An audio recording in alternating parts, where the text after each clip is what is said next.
علیکم ورحمۃ اللہ وبرکاتہ نحمدہ ونصلی علی رسولہ الکریم اما بعد فاعوذ باللہ من الشیطان الرجیم بسم اللہ الرحمن الرحیم رب اشرح لی صدری ویسر لی امری واحلل عقدۃ من لسانی یفقہوا قولی بسم اللہ الرحمن الرحیم یا ایھا الذین آمنوا اذکروا اللہ ذکرا کثیرا وسبحوہ بکرۃ واسیلا۔ اے ایمان والو، تم اللہ تعالیٰ کا ذکر کثرت سے کیا کرو اور صبح شام اس کی تسبیح بیان کیا کرو۔ جو مومن اللہ تعالیٰ سے سچی محبت کرتا ہو وہ کثرت سے اس کا ذکر کرتا رہتا ہے اور اپنی زبان کو اس کے ذکر کے ساتھ تر رکھتا ہے۔ یاد رہے کہ اللہ کے ذکر سے مراد ہر وہ عمل ہے جس سے اللہ تعالیٰ راضی ہو اور اس کا تقرب حاصل ہو، چاہے وہ دل کا عمل ہو یا بدن کا، چاہے وہ قول ہو یا فعل ہو، خواہ وہ اللہ تعالیٰ کی تعریف ہو یا علم نافع حاصل کرنے کا ذریعہ ہو، چاہے وہ کلمہ حق کہنا ہو یا واعظ و نصیحت کرنا ہو، چاہے وہ امر بالمعروف ہو یا نہی عن المنکر ہو۔ اس جیسی باقی ساری عبادات اللہ تعالیٰ کے ذکر میں شامل ہیں۔ تاہم قرآن مجید کی تلاوت کرنا، خصوصاً ان صورتوں کا بار بار پڑھنا جن میں اللہ رب العزت کے اوصاف و حمیدہ کا تذکرہ ہو یا اس کی قدرت کی نشانیاں ذکر کی گئی ہوں، اس کی اللہ تعالیٰ سے اظہار محبت میں خاص اہمیت حاصل ہے۔ قرآن مجید کی جن صورتوں کی خصوصی طور پر فضیلت ثابت ہے ان میں سے ایک صورت اخلاص ہے، جسے رسول اکرم صلی اللہ علیہ وآلہ وسلم نے ثلث القرآن یعنی قرآن کے تیسرے حصے کے برابر قرار دیا ہے، اور یہ ایسی صورت ہے کہ جو شخص اس سے محبت کرتا ہو وہ اسے بار بار پڑھتا ہو اور اس کے لیے اللہ تعالیٰ جنت میں ایک محل بنا دیتا ہے۔ رسول اکرم صلی اللہ علیہ وآلہ وسلم کا ارشاد گرامی ہے، من قرأ قل هو اللہ احد حتی یختمها 10 مرات بنى اللہ له قصرا فی الجنہ۔ جو شخص مکمل سورۃ اخلاص 10 مرتبہ پڑھے تو اللہ تعالیٰ اس کے لیے جنت میں ایک محل بنا دیتا ہے۔ یہ سن کر حضرت عمر بن خطاب رضی اللہ تعالیٰ عنہ کہنے لگے، یا رسول اللہ صلی اللہ علیہ وآلہ وسلم، تب تو میں یہ سورت بہت زیادہ پڑھوں گا۔ تو آپ صلی اللہ علیہ وآلہ وسلم نے فرمایا، اللہ اکثر و اطیب، اللہ اور زیادہ دینے والا اور بہت اچھا ہے۔ اس عظیم الشان سورت کی محبت بندے کو جنت میں پہنچا دیتی ہے۔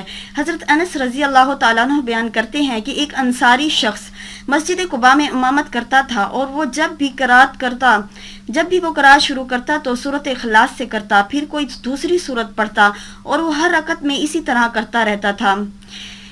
اس کے مقتدیوں نے کہا، تم ہمیشہ اسی سورت کے ساتھ قرات کی ابتدا کرتے ہو، پھر تم سمجھتے ہو کہ یہ تمہیں کافی نہیں ہوتی، اس لیے تم مزید قرات کرتے ہو، یا تو تم اسی کو پڑھا کرو یا پھر اس کو چھوڑ دو اور کوئی دوسری صورت پڑھا کرو۔ اس نے کہا، میں اسے چھوڑنے والا نہیں، اگر تمہیں پسند ہو تو میں امامت جاری رکھوں اور اگر تمہیں پسند نہ ہو تو میں امامت ترک کر دیتا ہوں۔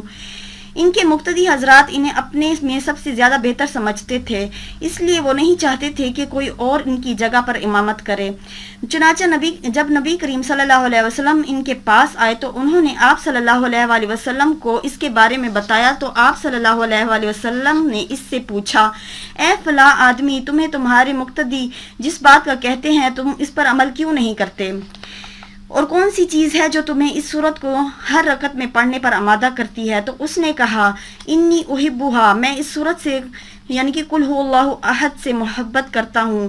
تو آپ صلی اللہ علیہ وآلہ وسلم نے فرمایا، حبک ایاہ ادخلک الجنہ، اس سے تیری محبت نے ہی تجھے جنت میں داخل کر دیا ہے۔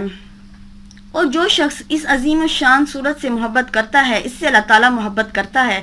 حضرت عائشہ رضی اللہ تعالیٰ عنہ بیان کرتی ہیں کہ نبی کریم صلی اللہ علیہ وآلہ وسلم نے ایک آدمی کو ایک لشکر کا امیر بنا کر بھیجا، چنانچہ وہ جب اپنے ساتھیوں کو نماز پڑھاتا تو اپنی قرات کا اختتام قل ھو اللہ احد کے ساتھ کرتا۔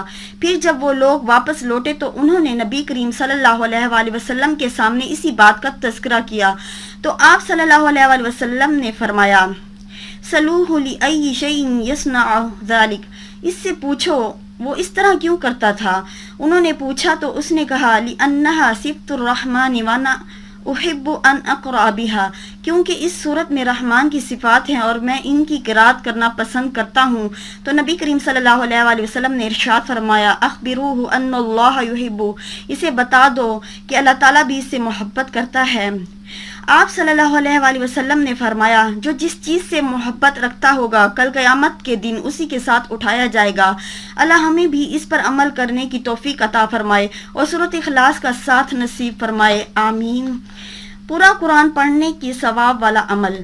حضرت ابو سعید خدری رضی اللہ تعالیٰ عنہ بیان کرتے ہیں کہ رسول اللہ صلی اللہ علیہ وآلہ وسلم نے فرمایا کیا تم میں سے کسی کے لیے یہ ممکن نہیں کہ وہ قرآن کا 1/3 حصہ ایک رات میں پڑھا کرے؟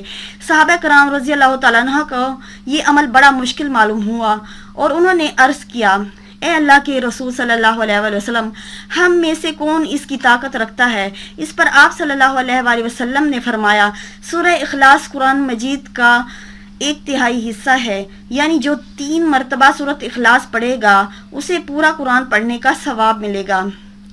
اللہ تعالیٰ سے دعا ہے اللہ ہمیں اس سے محبت کرنے کی توفیق عطا فرمائے اور آخرت میں اس کا ساتھ نصیب فرمائے، آمین۔ وما علینا الا البلاغ المبین۔